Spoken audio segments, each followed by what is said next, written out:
Good morning guys, and welcome back to my channel. Love it, I'm in water.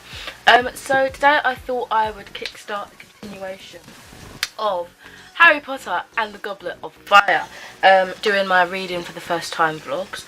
I do apologise that I didn't manage to finish it in the last vlog that I did. It was just, I don't know, I felt like if I kept reading as well, I needed a break from it, because I don't know, I do find that if I read sometimes, especially if I notice a transition between a large size all of a sudden, like an extended amount of words or just like a larger book, but I find that when I go from book to book within a series back to back, I often struggle.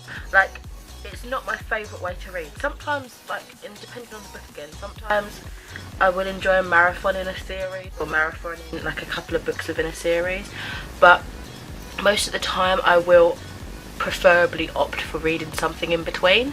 And because I had recently just read, well, to be fair, I did have a book in between, but I feel like it wasn't enough variety to then jump back into a really intense book.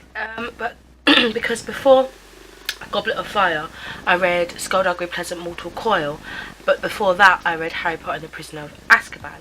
I just feel like, I don't know, maybe there wasn't enough differentiation, I guess, between books. And then obviously this one was quite beefy, and yeah, I'm probably making excuses for myself. Basically what I'm saying is I needed a little bit more of a break, because I thought I might end up in a slump or something, and I don't know. So I ended up reading Crescendo, which is book 2 of the Hush Hush books. I don't know if there's like a actual series name, but yeah, I finished that, and so I thought, well, I finished it last night actually, and so I thought I might as well continue on with Harry Potter, because as well I'm like in the middle of it, so I don't want to leave this too long, in contrast to what I just said, because I'm literally in the middle of the book, so I don't want to leave it too long and then forget what happened or not be able to pick back up my flow again. But yeah, that's basically my life. So today's plans, it's a Friday as usual, so we've got to do our town errands, food shopping, that sort of stuff. So I'm just getting ready. I'm getting ready quite early, to be fair. Like, I don't need to be up this early really, because my mum's still at work at the moment, so it's when she finishes that we sort of go and do the errands together. Other than that, I don't really have much to do today, so I don't know if I'll take the camera out with me or not, but I thought I'd film a few clips of getting ready, I guess. Oh my god, look how big that eyebrow is in comparison to this. Basically what I did was I had to put a bit of oil in my eyebrow product because it was really dry and crumbly, and it was just getting to that point where it wasn't performing properly. And so this is the only time I've tried to finesse my brows so much, because it ended up being too creamy and the product was going where I didn't want it to go. And so now this eyebrow, I have to like make it bigger down here so it lines up with that, but I've accidentally made it like a slug up here, and oh my god, that looks so bad. But do you know what, I can't even be arsed. I cannot be arsed. I tried to make this a bit thicker. I don't know, that looks terrible. Oh god, why do I do these things? You're probably going to see me going back and forth trying to like salvage it. The only thing is I don't want to wipe it off because I've got all that foundation and stuff on, and I'm just not about that life. So you're probably full on gonna see me trying to make this brow as big as this one, and I'm gonna look like a bloody mess. I really am. Oh, it's eyeshadow. This is shedding all over my eyelid.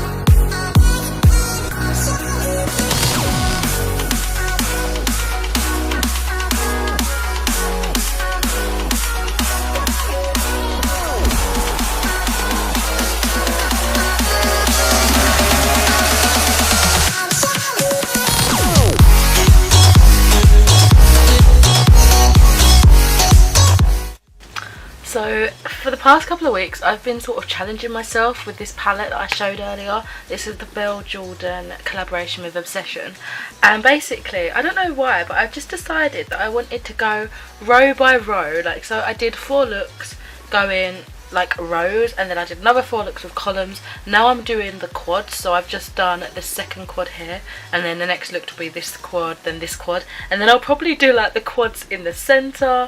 And then I don't know, I'm just finding it fun to do little challenges and using to see how well different colors work together, and if the color story, I don't know what I'm talking about, but matches and like works cohesively. Because I swear I heard you could use them like row by row or whatever, because sometimes I look at a palette and I'm like, I don't know what to do. So I think after this I will try it with some of my other palettes as well, because I've noticed I've really been like getting into the shadows and it's making me really like using stuff. So anything else that has a similar layout I'm going to try and give a go, because it's been really fun and I come out with decent looks every time, because like you can't really go wrong when you're following a sort of formula, especially if you don't really know what you're doing. So yeah, I've been liking this. You should check out my Instagram if you want to see some of the other looks. I've been tagging them saying makeup challenge and such, so yeah. Anyway, I'll catch you in a bit. My camera needs charging. So I got a few things in town. I actually just popped into Superdrug and I was looking for hand cream, and then I realised they finally had the Revolution hair dyes in store, and I was really excited. I actually wanted to try one of the wax things, but I picked that up thinking it was a proper hair dye and I wasn't in the mood to try out the waxes just yet. And I was like, oh, it's a really nice colour, but that's not like a proper hair dye. So I'm thinking of dyeing my hair tonight. I'll probably come back and show you the aftermath. I don't know if it's going to take well to the hair colour that I've got currently, but I'm sticking with a similar theme, to be honest. So I've got these 2 rainbow tones colour and extra body conditioning in one. These are in the shade Sweet Peach, so I don't really know what I'm planning to do. Maybe just like stripes of different colours, but they smell so good. But they look really light, so I don't know if it's actually going to stick to my hair. And there are only a few different, like they only last a little while, which can be you know, it can be a good thing or a bad thing, but I don't know, we shall see. And then I got 2 different colours just because I couldn't find both of these pink colours until the very end actually, but I was ready to pay and I was like, I can't be bothered. So I'll probably mix these 2 together maybe, or I'm not too sure. But this is the Rainbow Shots colour, shampoo and conditioning in one, apparently. And this is in the shade Pink Universe, and it looks like this. And the same one in that line, I've got the colour Lilac Dreams, which looks like this. So I'm excited to try those out. I'm excited for like what I hope to be the pearlescent effect, because when I used that Olia Rose Gold, I really liked the initial pearly effect that it gave my hair, like it looked rose gold. So I'm hoping I get that sort of weird sheen from these. And then as well as that, I picked up 2 Nip and Fab hand creams. I didn't even know they did hand creams. This first one, which I decided I wanted to get, I didn't realise it was a treatment, so once I read it properly I went back and got the proper hand cream. But this is the Glycolic Fix Hand Renew. It says to use it 2 to 3 times a week, so it's like a proper treatment apparently, and you use it before bed. And then this one is the No Needle Fix Age Relief Hand Cream, and this is more like your generic typical daily hand moisturiser just to rehydrate it. So I skimmed so I'm hoping that that's a proper hand cream. And yeah, I'll I'll let you guys know about the hair colour and whatnot as I go on. So see you in a bit. I'm going to take off my makeup now, put some pyjamas on and get to hair dyeing. So trust me, I have no delusions that my hair is going to come out pink and orange and purple. It's just not that kind of dye. It's more for like specifically these kind, because they're like a shampoo in one as well. It's one of those things to sort of tone probably platinum blonde hairs. So I've most likely just wasted my time doing all this, but I mean, it might give me an idea to do it with more pigmented dyes at a later stage. And my hair smells really good, so I'm not really complaining. And obviously I want to try something different, so yeah, I don't think it's going to give me any of that vibe. It's really weird as well, because especially with those bottled looking ones, it is literally shampoo. It feels like shampoo, and I've just conditioned my hair to then put that on. It's like a weird consistency. So yeah, I'm going to stick this on my hair anyway, like for the duration of me eating dinner. My hair's probably going to look exactly the same. I don't know, maybe the blonde's going to look a bit more toned. Who knows? I don't know how that orange in the pot's going to come out. that peach colour. But I don't know if you guys even care about this. I mean, it is a reading vlog and I've not really read yet, but it's interesting, right? Content, I guess. So I've just got deep conditioner on my hair now, and I don't think you can see it too well, but there's two sections that actually went kind of purple, and I'm shocked. I can see bits of the orange, I can see bits that stayed pink. Generally at first glance it probably looks very similar to how it was before. Not a lot of pigment has deposited, but there are some bits that look obviously more different. I don't know if it's just going to rinse back out again when I rinse out the conditioner. I don't know if it counts as that's the 2 washes. Oh, you've only got 1 wash left now before it's all gone. But yeah, I will show you, I'm sure, later whenever I'm done, a couple of days, whatever, but I don't really know. Hopefully I'll get some more reading done tonight, but my hair always takes forever. So this isn't to show you the colour, it's really subtle, and this is like the worst lighting for it anyway, but I blow dried my hair with my little prong thing, this guy over there, and then I went in and I used this as well. I don't think it's like straightened it properly because that's more like a blow dryer as well, but just with like tighter teeth to go through, so my hair's still frizzy, but I feel like it's not near as frizzy as it used to be, because recently I used the Soap and Glory's Control Sleek stuff and my hair feels so soft. I think it's still that because it claims to keep like unruly hair less frizzy, I guess, and the more heat you apply to it, the more it works, which sounded a bit scary before, but I think it's actually worked because this is so smooth. My hair doesn't get this smooth, it usually really poofs back up. So yeah, I thought I'd just mention that. Oh my god, I'm having a flashback. So basically yesterday I thought my hair was just like a little bit was falling on my shoulder and I kept blowing it. Turned out to be this big ass spider crawling on me, and I just had the same sensation and I freaked out a little bit, but it actually was hair this time.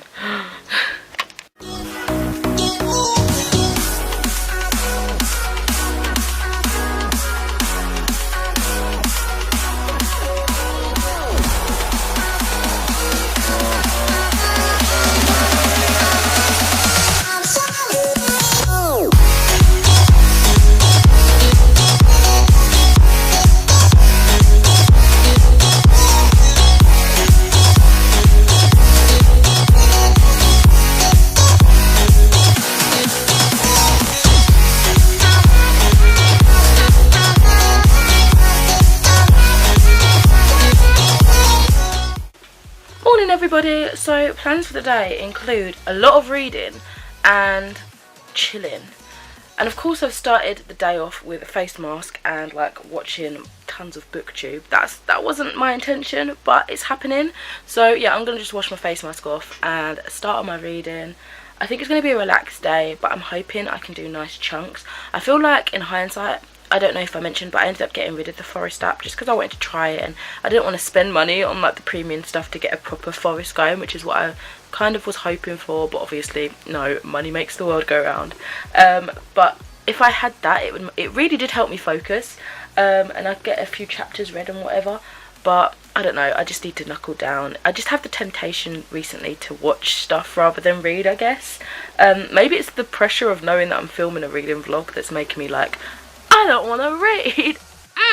Rebel against the system. But yeah, anyway, I can't take myself seriously with this face mask situation going on. It's really dried on the top here.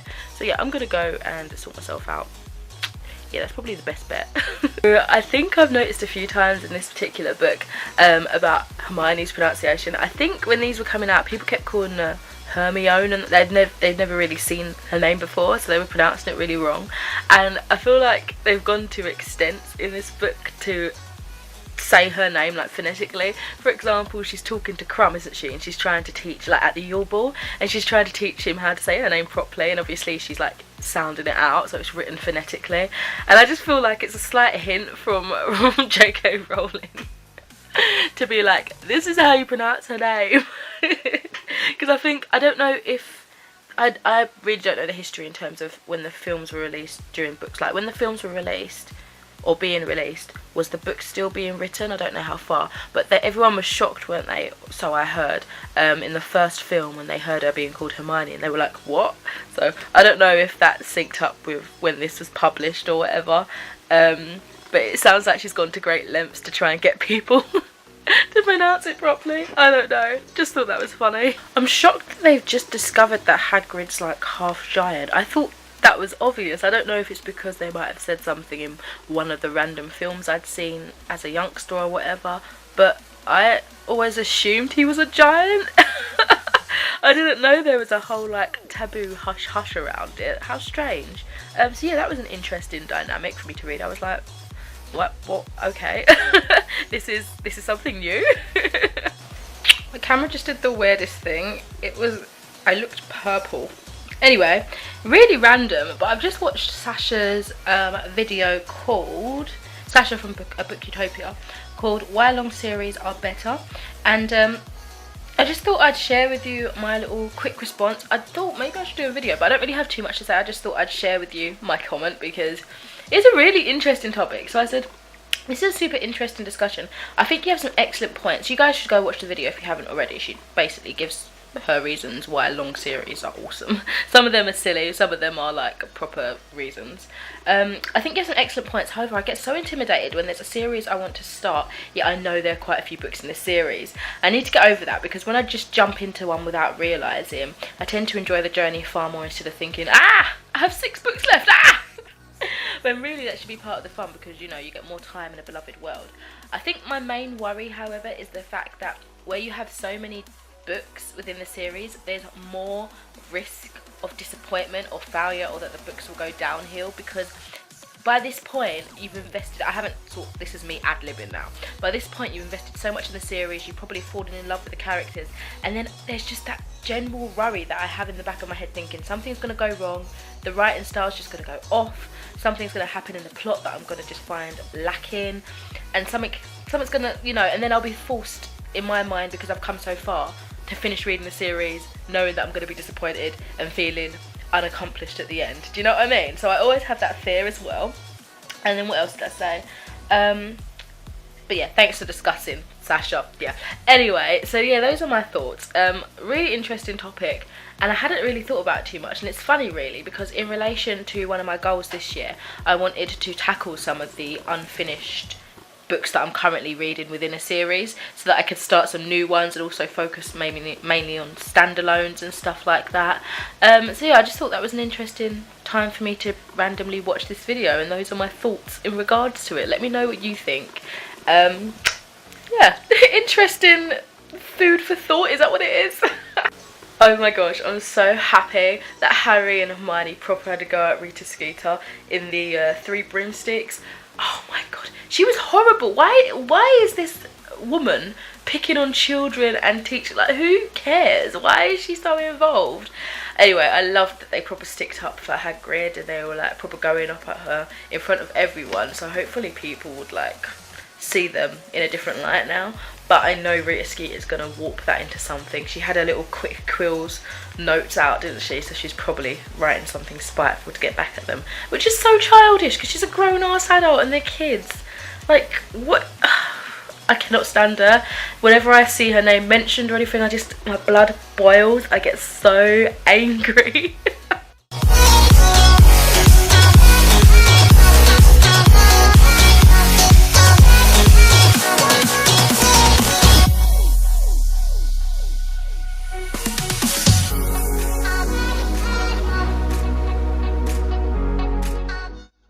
So I'm on chapter, I don't know what number it is, but it's the egg and the eye, and Harry's finally cracked the golden eggs little riddle thing. Well, not cracked it, he's heard it. And oh my god, am I right in thinking mermaids? Is that what it's about? I feel like I vaguely remember a clip from a scene, which must have been from this film, where he was underwater.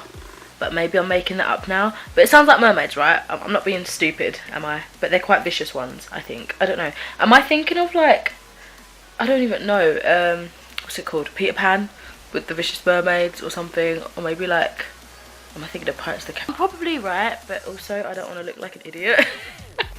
So I've just finished the chapter of the second task, and that was amazing. I can't believe how fine Harry was cutting it with the revision and everything, and Dobby came to the rescue, and the mermaid scene at the bottom was at the bottom of this ocean, the lake is what I meant, was just so good. And yeah, really happy with the outcome of that chapter. Obviously when they go to Hogsmeade, what's his name, Sirius is gonna attempt to meet him there, I assume. That's probably why it was like, tell me the dates. Don't know why that's not obvious to the characters. I'm assuming it's obvious, right? But yeah, that was such a good chapter. I'm definitely finding that I'm enjoying it a lot more this second half than the first half. So Mum's in the living room watching EastEnders, so I thought I'd come into the kitchen quickly and give you an update. But I feel like Rita Skeeter's gonna be about when they meet Sirius in Hogsmeade. I just have a feeling she's lurking somewhere.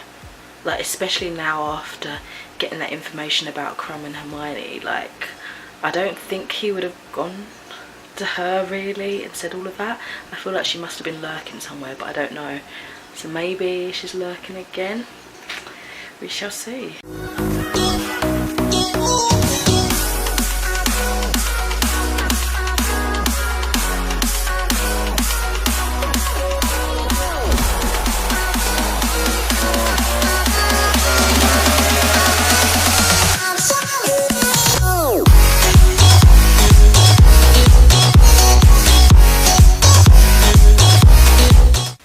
Morning. So I've started my day reading, and I just find it so funny that things are mirroring basically. So last night you guys might have seen that I put on the Chamber of Secrets to watch. It's like nearly 3 hours long and I was really tired, so I got about halfway and I turned it off. I'm going to watch it in a bit, I think, once my tablet's charged back up. And the funniest thing is they had Fawkes the Phoenix in there, and they also had obviously the scene with Tom Riddler, I can't remember his name. And now in here, in the past couple of chapters, they mentioned Fawkes. He's just gone and seen them or whatever. And now he's saying the only other time he's fallen into something back in time was when he had that diary, Tom Riddler's diary. And I'm thinking, that's so crazy that I've literally just seen those scenes in a different story, like in a different movie. And now I'm reading, oh, I don't know, things like that, connections. I always connect things, I don't know why. But yeah, really enjoying it still. Probably aim to finish this today at some point, but I might not come back and do my review until the end of the week or something, when I look a little bit more presentable perhaps, I don't really know. So when it came to getting the cup at the end of the tournament, I honestly thought either Fleur was just going to appear out of somewhere and that it was like an elaborate ruse and she was still in there and grab it, or that they were going to take it together. So I was happy that they took it together. That really made me happy. But I'm shocked that it's a portkey of some kind. What the heck is happening? I'm slightly alarmed, I will admit. Damn son, this is crazy. Oh my god. So sometimes I skim the chapter like if there's chapter titles I will skim read them and sort of guess maybe what they're about, and I can only think that this last, oh where is it? This last chapter, the beginning, can only be again the beginning of Voldemort's rise to power, right? I thought, oh, it's going to be a nice fresh start with a name like that. Nah, I bet it's going to be some evil crap happening. What with that last chapter that I've just read, bloody hell. Oh my god, I felt like I wanted to cry when all the ghosts or shadows, whatever they were coming out of Voldemort's wand from all of his victims. I was like, oh my god, they're here to cheer Harry on. I was so shocked as well when Cedric was just blankly killed. I was like, no freaking way. It just happened so fast. Like, I can't even comprehend right now. I bet everyone's going to have a go at him about Cedric's death or something. I feel like something's going to be like, you did this, da da da da da. Especially Cedric's dad, actually, because he was all angsty, wasn't he? Because it looked as though, from Rita Skeeter's newspaper article, that Harry was the only Hogwarts champion. He was getting a bit bitter over that, so I do not think he's not going to handle it well anyway, because it's death of his son. But do you know what I mean? Like, I feel like things are going to get twisted, but Jesus Christ, I wasn't expecting such an intense chapter. Well, obviously, it's going to be intense, but I wasn't ready for it. There's still some more. Something crazy can happen still. Maybe it's just going to be the aftermath of all of this and the come down, but I don't even... Moody was the spy. I feel like I'm shaking. I cannot believe... Oh, I've got to go. I need to finish this. Sorry. What a roller coaster. I'm still not finished. I know I keep coming back, But I thought they were going to do a cheeky thing and jump a month after, but he was just reflecting, saying even after a month he couldn't remember everything, blah blah blah, but they're still going back as, oh wow, I'm out of focus, they're still going back telling us what happened after those tragic events. Like, I can't even, crazy, absolutely crazy. And now this conflicts me as well in my star rating, because obviously I struggled a bit in like the first half of the book, didn't I? Oh, but I don't know. Oh wow, this is crazy.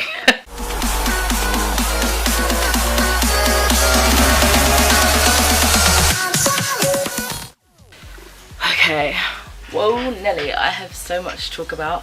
I'm obviously not gonna give you my full review because you guys would have heard a lot of like my spoilery thoughts and would have got the gist generally as I was vlogging, but of course I'm here to do my final thoughts on Harry Potter and the Goblet of Fire.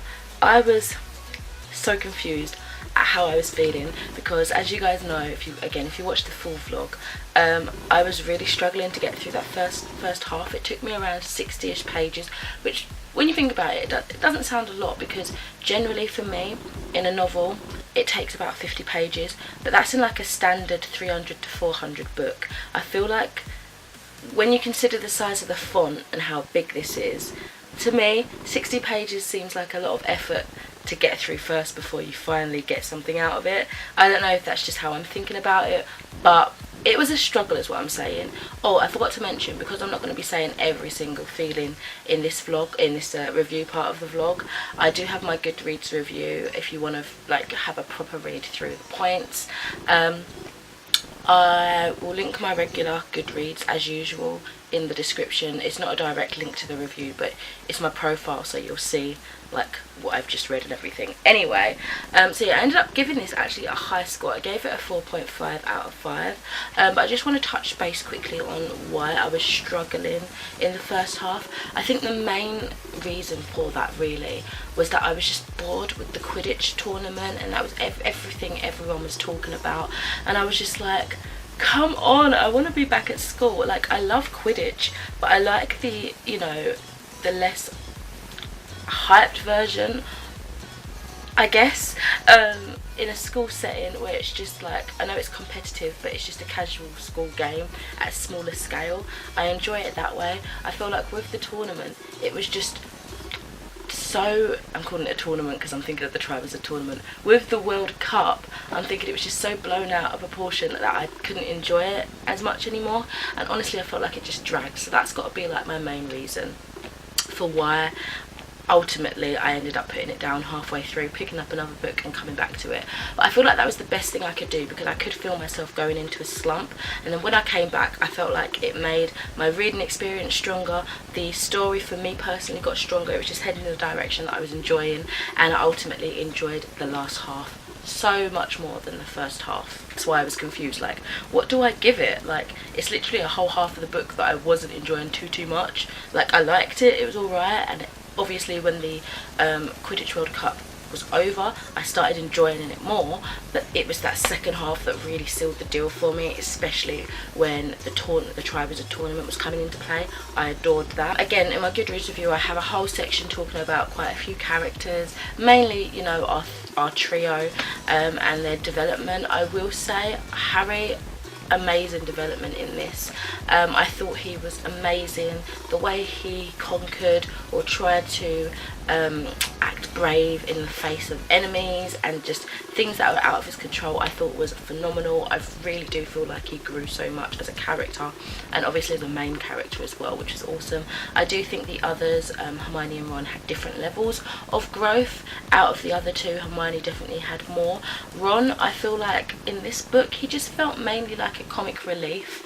I would have liked to have seen him be more supportive generally as a human being and as a friend. And yeah, I didn't think he was too much of a solid character in this book, and it's a little bit disappointing when you think about it, because I mean we are 4th book in, and I just feel like his character diminished a little bit, especially when you consider how he was treating certain people, like in this portion of, like the middle portion of the book, was it? So there's that. I also really hate the way he treats animals, so I do have like this resentment towards him. It's just lingering under the surface every time he's about, and I don't know, it makes me feel some sort of way. One thing I want to mention, I don't know if I've heard anybody really talk, to be fair, I haven't checked any proper reviews out yet, but I mean, I was reading the Goodreads review, and I don't think like people's Goodreads review, and I don't think anyone mentioned this, but I know I'm going to sound like a negative Nancy and everything, but I just want to bring to light, because again, I haven't really heard anyone mention this. There's a romance, sort of, if you can even call it that, between a character that's, I think they're 14, and another character that's 18.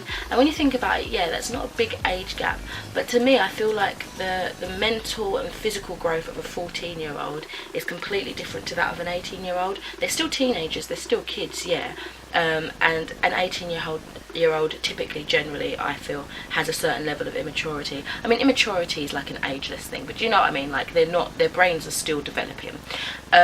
But I just feel like when you think about that, the physicality and the mentality stage are different, in my opinion. I just felt like that was a bit weird. I'm so glad it was more of just like an innocent interest, more of a courtship, something kind of cutesy, rather than looked in like a desirable lusting way, because that would have made me feel really uncomfortable. But it wasn't even about that, it was just a small side story, I think, to spur on the love interest of, it might be obvious who I'm talking about if you've read it, but I don't want to say anything in case nobody's read it watching this part.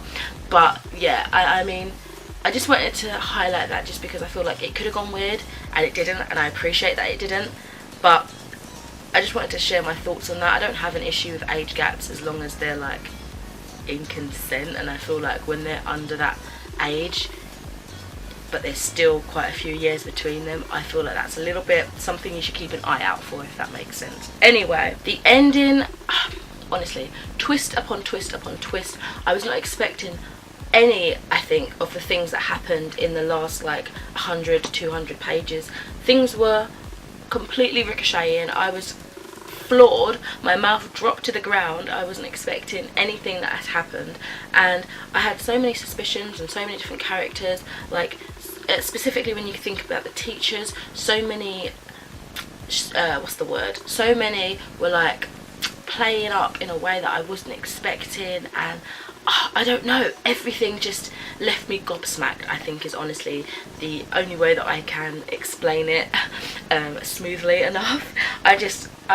I'm shocked at how much I ended up enjoying this. When we came in, I was like hesitant, I was intimidated, I struggled to get through it, and by the end I wanted more. I was flipping the pages so fast my eyes could barely keep up with it, and I ended up just adoring it. So 4.5 out of 5 stars for me. I think alongside the first one, because the first one will always have that novelty, excitement, wow, I'm finally starting this series, so that will sort of be my favourite for that reason. But alongside this, I've got to say, so far this is also a favourite in the series. So yeah, awesome time, really had a good time reading this. I don't know if I'll get to the others this year. I have it on my reading TBR for this year. I think I had up to 6. I don't know if I put 7 down on my reading list, but if I do end up miraculously reading more this year, because it takes a lot out of me apparently, you probably won't see a reading vlog for quite a few months, probably later on down the next winter, this winter I guess. So yeah, I'm going to leave this here because this has been my longest review out of this and The Prisoner of Azkaban, because that was like a really quick review and I'm still rambling. So thank you if you made it this far to the end of the video. I hope you enjoyed the vlog, I hope you enjoyed the review, and I will speak to you in another video soon. Bye!